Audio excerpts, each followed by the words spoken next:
Sebagai pembuktian seberapa cepat pasukan komandan, kita drill sekarang untuk pasukan unit Gultor yang ada di 733 Masariku untuk datang ke sini nih komandan. Siap, boleh Mbak. Kalau boleh saya izin angkat telepon dulu, saya bisa beri instruksi dulu. Baik komandan. Oke.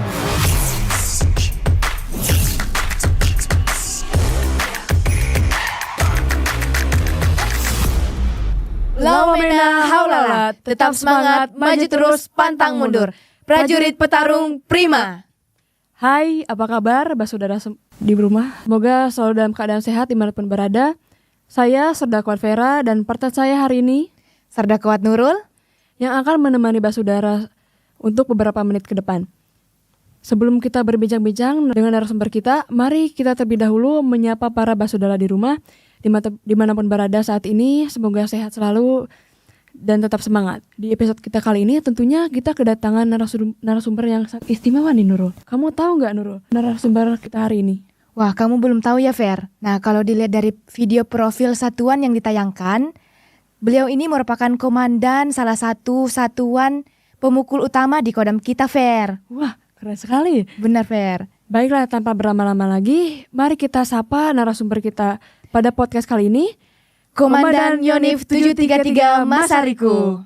Bagaimana kabarnya Komandan? Alhamdulillah baik, sehat Mbak. Tetap semangat petarung ya, prima. Petarung ya. Tentunya sehat dan tetap semangat ya Komandan. Ya, siap. Baik Komandan, sebelum kita memulai pembahasan kita di episode kali ini, bisa diceritakan sedikit kesibukan Komandan akhir-akhir ini sebagai Dan Yonif 733 Masariku kepada saudara di rumah? Ya.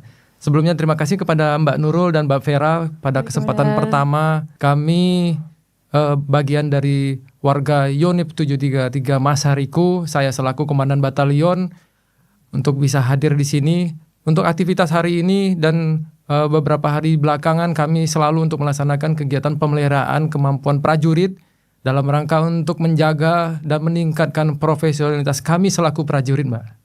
Wah, luar biasa ya Fer. Mantap sekali ya Komandan. Jadi di tengah kesibukan Komandan saat ini masih bisa menyempatkan diri untuk menjadi narasumber pada podcast kali ini ya. Iya, terima kasih. Nah, dari tadi kita sudah berbincang-bincang nih Komandan. Saya sampai lupa nih. Sebelum masuk ke pembahasan berikutnya, bisa dijelaskan tentang riwayat singkat Komandan sebagai Dan Yonif 733 Masariku kepada saudara di rumah Komandan. Ya, terima kasih Mbak. Terutama kepada seluruh pemirsa yang ada di Nusantara Indonesia ini yang melihat podcast ini. Saya selaku Komandan Batalion Infanteri 733 Masariku, Letnan Kolonel Infanteri Muhammad Aminullah. Saya selaku Abituren Akademi Militer 2007. Kemudian setelah melaksanakan kelulusan dari Akademi Militer, perwira pertama saya dihabiskan waktu selama di Kodam 4 di Ponorogo lebih kurang 8 tahun. Di mana 1 tahun di Yonif 410 Alugoro, kemudian sempat 2 tahun berada di Akademi Militer untuk menjabat sebagai pengasuh taruna atau sebagai Danton Taruna, kemudian kembali lagi di Kodam 4 menjadi prajurit pertama baik dari Danton, Danki, perwira seksi 1, 3, dan perwira seksi 4 atau logistik di Batalion 400 Raider. Selanjutnya setelah melaksanakan atau menempuh pendidikan lanjutan perwira, alhamdulillah saya diberikan amanah oleh negara untuk mengabdikan di Kostrad, Mbak. Jadi di Kostrad lebih kurang hanya 6 tahun saja.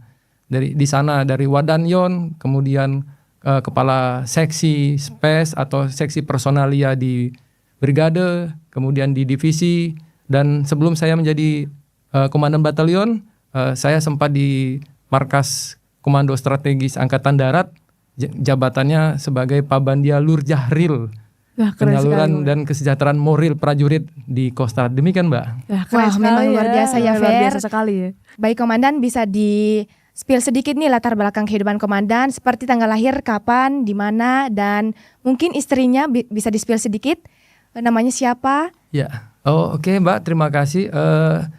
Jadi saya dilahirkan di kota Jambi pada tanggal 14 Juni 1986, lebih kurang 40 tahun yang lalu. Jadi saya di sana mengabdikan diri atau berkembang dari sekolah kemudian lulus akademi militer di Jawa dan cukup lama di Jawa. Di sanalah setelah saya mengabdikan diri, kemudian perwira pertama, ketemulah calon istri waktu itu yang sekarang menjadi istri saya. Jadi istri saya ini bertemu dengan saya waktu saya melaksanakan pendidikan spesialisasi pelatih infanteri. Nah kemudian lebih kurang 3 tahun berjalan, sehingga pada saat saya naik pangkat pertama di Letnan 1, kami melaksanakan pernikahan, tepatnya di tahun 2011. Di mana untuk saat ini kami memperoleh 2 putra. Putra yang pertama berusia 12 tahun dan putra yang kedua berusia 3 tahun. Ya cukup jauh Mbak. Ya jadi perjalanan inilah yang mungkin sedikit saja bagaimana suka duka atau bagaimana kami menjalani kehidupan sehari-hari Mbak. Wah luar biasa. Ya. Baik Komandan, kita masuk ke dalam pembahasan sesuai dengan semboyan satuan cepat, tepat, dan senyap. Saya ini penasaran Komandan, apa sih arti dari nama Masariku dan bagaimana sejarah singkat satuannya? Mungkin bisa dijelaskan sedikit kepada Basudara di rumah. Ya, terima kasih Mbak. Jadi kalau kita mungkin scroll atau anak Gen Z sekarang ini kan bisa melihat bagaimana fakta-fakta dari sebuah makna atau untuk menemukan suatu keyakinan. Jadi kalau kita lihat bahwa Masariku itu kan adalah sebuah bahasa lokal dari Ambon. Namun ketika kita sadur dari bahasa Indonesia yang diejakan secara formal, kita tidak akan menemukan istilah Masariku itu. Tetapi kalau kita ketik atau kita lihat di media sosial, kita buka ada mungkin istilah trinil. Ya, trinil itu nama burung. Jadi ada trinil pantai. Kalau di situ mungkin ada lihat. Nah, waktu itu mungkin saya juga tidak sengaja melihat bahwa Universitas Patimura di sana mereka juga membuat jurnal dan di situ disebutkan dengan jelas nama burung Masariku. Nah, namun kami juga tidak mensyukuri atau tidak mengilhami sendiri. Salah satu danyon pendahulu saya pernah juga membuat sebuah akronim dari Masariku itu sendiri, di mana Masariku itu apabila dipanjangkan menjadi Martabat Satuan Harga Diri Maluku. Dan ini kami anggap bahwa kalau burung tadi yang mungkin secara alami hidupnya itu berkoloni, namun dia lebih kecil daripada hewan pada umumnya, sedangkan Martabat Satuan Harga Diri Maluku ini adalah bagian komunitas yang cukup besar. Jadi kami simpulkan bahwa harga diri Masariku ini ya dari berawal orang per orang yang komunitas kecil ini dia mampu memperjuangkan dirinya untuk menjaga harga martabatnya. Demikian Mbak. Wah cukup menarik ya Fer sejarahnya. Nah berbicara soal satuan tempur nih Komandan, apalagi satuan tempur utama di jajaran Kodam 15 Patimura nih. Ya, siap. Apa sih tugas pokok dari Batalion Infanteri 733 Masariku itu? Ya, terima kasih Mbak. Jadi Yonif 733 Masariku ini adalah satuan di bawah Pangdam langsung, di bawah Kodam 15 Patimura, di mana tugas pokok kami adalah mencari, mendekati, dan menghancurkan sasaran-sasaran strategis. Tentunya ini adalah bagian dari operasi militer perang. Sementara kalau kita lihat bahwa tugas dari TNI ini tidak hanya operasi militer perang saja Mbak, ada juga operasi militer selain perang. Kalau mungkin lihat undang-undang yang lama, Undang-Undang 34 tahun 2004, itu kan kalau kita lihat ada 14 tugas OMSP. Kalau sekarang ada 16 di undang-undang yang baru tahun 2025. Nah, terlepas dari itu semua, bahwa kami bagian dari TNI di bawah Pangdam 15 Patimura melaksanakan tugas itu Mbak. Termasuk tugas-tugas yang dijabarkan bagian dari kebijakan Bapak Pangdam itu sendiri. Demikian Mbak. Wah, luar biasa ya Komandan. Iya. Jadi Yonif 733 Masariku adalah satuan pemukul utama yang berada di bawah Komando Kodam 15 Patimura. Ya, betul. Mereka mengemban tugas utama untuk melaksanakan OMP dan OMSP. Iya. Termasuk pengamanan wilayah perbatasan juga ya Komandan. Salah satunya demikian Mbak. Mungkin bisa dijelaskan Komandan tentang bagaimana sih cara menjaga kesiapan tempur di wilayah Kepulauan Maluku ini, Komandan? Ya, terima kasih Mbak Vera sebelumnya. Jadi bagaimana kami seharian untuk melaksanakan kegiatan-kegiatan pemeliharaan kemampuan kami. Jadi ada istilahnya di instansi TNI AD ini adalah pembinaan satuan atau disingkat dengan BINSAT. Jadi komponen-komponen inilah yang ada nilai ukurnya, kemudian ada tahap-tahap sasaran, kemudian bagaimana kami dapat mengukur itu dan melaporkan, sehingga progres inilah menjadi indikator kami bagaimana tiap hari, bulan, tiap triwulan dan 1 tahun itu dapat terselenggara dengan baik. Tapi semuanya itu adalah bermuara bagaimana kesiapsiagaan ini dapat menyiapkan kami untuk melaksanakan tugas-tugas itu. Dari tugas-tugas itu nanti bagaimana perintah itu akan dilaksanakan. Contoh misalnya apakah tugas itu melaksanakan kegiatan perbantuan kepada Polri, kebantuan kepada Pemda, kemudian bantuan kemanusiaan, dan lain-lain. Demikian Mbak. Wah, luar biasa sekali ya, Komandan. Baik Komandan, sebagai satuan pemukul utama di jajaran Kodam 15 Patimura ini yang dituntut bergerak cepat nih Komandan.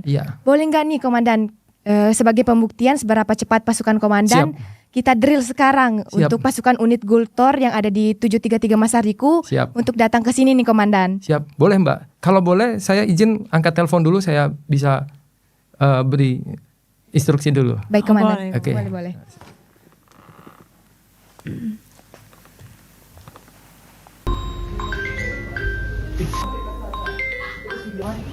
Masariku, selamat pagi Komandan.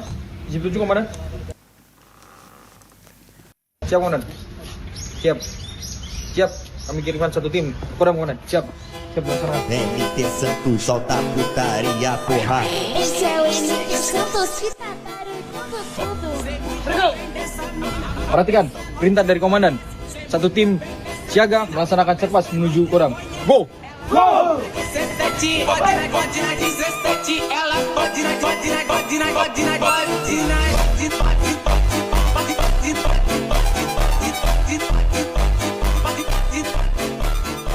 Oke, baik Mbak, sudah saya instruksikan. Jadi sesuai dengan SOP kami untuk posisi dari home base menuju ke Makodam 15 Patimura, karena podcast kebetulan kita di sini, lebih kurang estimasi waktu adalah 40 menit. Wah, 40 menit nih Fer. Ini nggak bisa nih Komandan disulap begitu aja gitu, tiba-tiba ada di sini. Betul sekali bisa. Ya, sebetulnya bisa sekali itu Mbak. Ya. Nanti mungkin sambil berjalan kita lihat bagaimana proses itu terjadi. Ya, silakan kita lihat bagaimana itu bisa sampai dengan di sini. Baik Komandan. Sambil kita menunggu pasukan datang nih Komandan, mungkin kita bisa lanjut untuk pembahasan podcast kita Komandan. Ya, boleh. Saya mau tanya nih Komandan, apa program unggulan satuan yang saat ini sedang dikerjakan Komandan? Ya, terima kasih Mbak Vera sebelumnya. Memang banyak beberapa program-program unggulan kami ini secara intern maupun ada program-program unggulan dalam rangka mengukur bagaimana dapat terselenggaranya karena adanya perintah dari komando atas. Jadi apa yang kami lakukan secara internal sebetulnya hanya 2 untuk targetnya. Yang pertama untuk menuju profesionalitas prajurit kami, kemudian yang kedua untuk mewujudkan kesejahteraan prajurit itu sendiri. Nah, jabarannya sangat banyak itu Mbak. Namun yang kedua adalah bagaimana kami dapat mendukung tugas-tugas kami yang diperintahkan dari komando atas, terutama oleh Bapak Pangdam 15 Patimura. Nah, ini yang menjadi salah satu program unggulan kami. Jadi misalnya Bapak Panglima menginstruksikan kami untuk melaksanakan program unggulan seluruh satuan termasuk satuan tempur untuk melaksanakan pembinaan teritorial. Salah satunya kami di unit 733 melaksanakan kegiatan karya bakti. Nah, demikian itu Mbak. Oh, jadi selain pasukan tempur, tapi juga melakukan pembinaan wilayah teritorial ya Komandan? Betul. Nah, berbicara soal pembinaan satuan, bisa diceritakan bagaimana Komandan melaksanakan di era Gen Z ini Komandan? Ya, terima kasih Mbak. Memang di era saat ini kita tidak boleh lepas dari bagaimana proses itu terjadi dan bagaimana aturan itu harus bisa kita ikuti. Tadi yang saya sampaikan bahwa TNI ini memiliki seperti ada 4 tadi yang kami sampaikan, ya jati diri, salah satunya adalah profesionalitas itu sendiri. Sehingga Gen Z ini baik dari prajurit maupun masyarakat yang ada di sekitar home base kami atau pangkalan kami, kita harus bisa mengedukasi dan peka terhadap lingkungan ini yang dihadapkan dengan aturan-aturan itu, Mbak. Jadi aturan itu kan ada sangat banyak, aturan hukum itu. Jadi ada yang aturan hukum secara formal, kemudian ada juga aturan hukum yang bersifat informal, dan juga di sekitar kita kan juga ada adat, kemudian sosial dan lain-lain. Dan itu kita harus ikuti dan junjung tinggi. Betul sekali, Komandan. Ya. Baik Komandan, kali ini kita masuk ke program-program yang dilaksanakan di Satuan Komandan. Iya. Bagaimana implementasi dan tantangan yang dihadapi selama ini, Komandan? Ya, memang implementasi sejauh ini ketika saya menjabat pertama kali, saya langsung membuat sebuah visi misi, Mbak. Jadi di mana visi misi ini saya tuangkan dan saya paparkan kepada seluruh perwira, dan kemudian pada saat jam komandan kepada seluruh anggota, saya sampaikan kepada seluruh anggota dari visi misi ini. Kemudian ada penjabarannya. Penjabarannya berupa rencana aksi. Nah, rencana aksi inilah selama 100 hari kerja kemarin saya telah membuat sebuah simulasi apa saja yang menjadi evaluasi bagi kinerja saya. Nah, inilah implementasinya. Sehingga ada nilai ukurnya. Salah satu contohnya pada saat saya melaksanakan visi misi ada 14 langkah atau ada 7 target. Ada berapa persen di situ yang bisa saya lakukan. Inilah menjadi tugas-tugas khusus saya untuk mengimplementasikan target ini berjalan berapa persen. Demikian, Mbak. Wah, luar biasa sekali ya. Luar biasa ya, Fer. Baik nih Komandan, sebelum kita melanjutkan pembahasan berikutnya, mari kita minum dulu nih, Komandan, ya, agar kita lebih rileks gitu, Komandan. Ya, silakan, Komandan. Silakan, mari.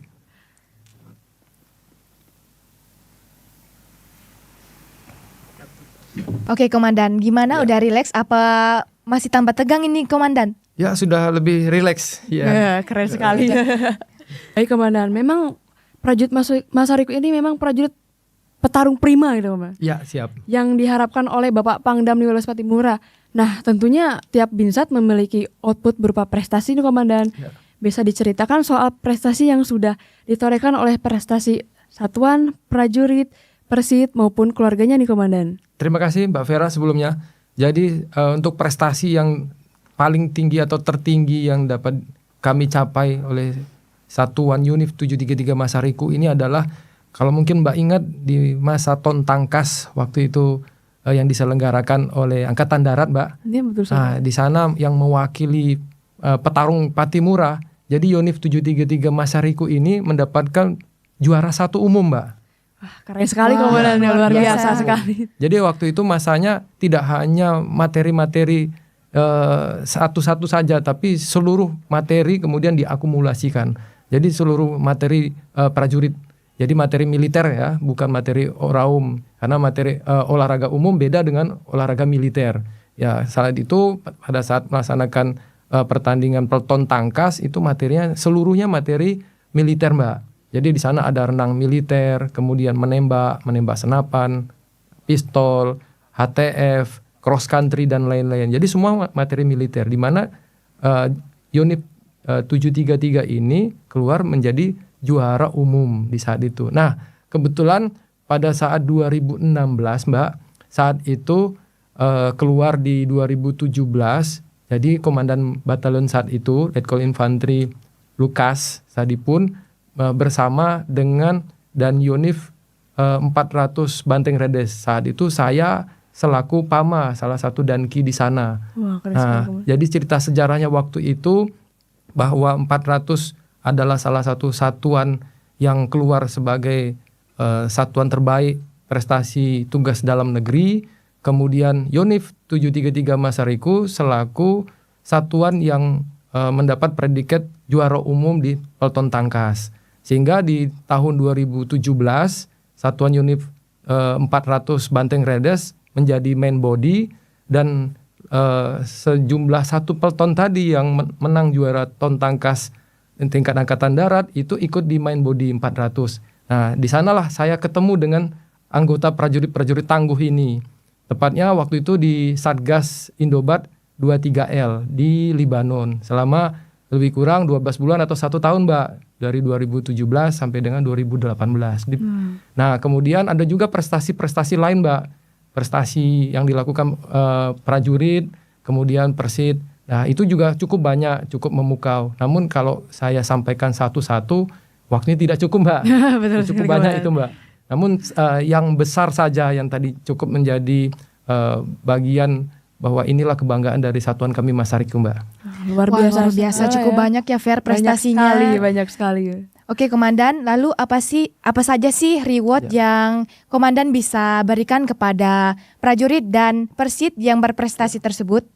Ya, kalau untuk reward sangat banyak, Mbak ya. Jadi kita bisa menentukan reward ini dari sisi mana kepuasan dari prajurit. Tadi saya sampaikan bahwa di visi misi saya itu untuk secara internal ada 2. Bagaimana saya untuk dapat menjaga profesionalitas militer itu, dan yang kedua bagaimana saya memelihara atau mewujudkan kesejahteraan. Nah, kalau bagaimana reward untuk itu tentunya kan sejalan dengan kesejahteraan itu, Mbak. Dari kesejahteraan itu kita lihat apa yang dibutuhkan oleh prajurit dan keluarga. Itu yang menjadi penentuan bagaimana reward itu diberikan. Kalau prajurit tentunya banyak kegiatan kesibukan, ya waktunya cukup tidak banyak untuk beraktivitas dengan keluarga.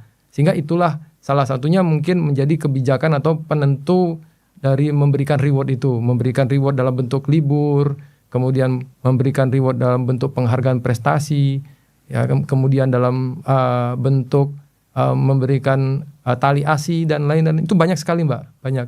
Tapi memang semuanya itu tentunya kita melihat bagaimana kesejahteraan itu tepat di sasaran. Jadi itu betul-betul dibutuhkan oleh prajurit dan keluarganya, Mbak. Baik Komandan. Ya. Luar biasa sekali ya Komandan. Memang tidak salah Kodam 15 Patimura ini memiliki salah satu satuan yang sangat petarung dan prima nih Komandan. Ya, petarung dan prima. Serta dicintai masyarakat Maluku ya Komandan. Ya, betul. Sebelum mengakhiri podcast kali ini, ada closing statement yang ingin diberikan kepada pesan penutup untuk prajurit dan masyarakat Maluku nih Komandan. Saya selaku Komandan Batalion Infanteri 733 Masariku turut bangga dan sangat berterima kasih kepada seluruh masyarakat Ambon dan sekitarnya ketika kami untuk melaksanakan kegiatan dan beraktivitas sangat didukung. Sehingga kami bagian dari masyarakat berharap dan turut bangga untuk menjadi bagian dari Kota Ambon. Luar biasa ya. Baik Komandan. Wah, Wah, apa nih Apa nih Komandan nih? Apa nih Per? Apa nih? Itu tadi yang saya panggil anggota saya untuk datang ke sini. Wah, luar biasa Ya. Fer, cepet banget. Cepat banget ya memang. Ya. Mantap sekali Komandan. Ya. Terima kasih atas waktunya, sungguh sangat menginspirasi dan memberikan informasi bagi kita semua nih Komandan. Ya, terima kasih Mbak Vera. Khususnya bagi pemirsa Patimura Podcast di rumah saja. Selain itu, saya juga ingin mengucapkan terima kasih kepada seluruh prajurit jajaran Kodam 15 Patimura yang terus menyaksikan episode-episode Kodam 15 Patimura. Saya juga tidak bosan-bosannya mengingatkan kepada seluruh prajurit, PNS, dan keluarga untuk turut like, komen, dan share akun medsos serta akun YouTube Kodam 15 Patimura, serta semakin bijak dalam bermedia sosial. Jangan lupa untuk saksikan episode-episode podcast yang akan mendatang. Saya, Serdakot Vera, dan partner saya, Serdakot Nurul, serta narasumber kita, Letkol Infanteri Muhammad Aminullah. pamit undur diri. Laumena haulala, tetap semangat, maju terus, pantang mundur. Prajurit Tarung Prima.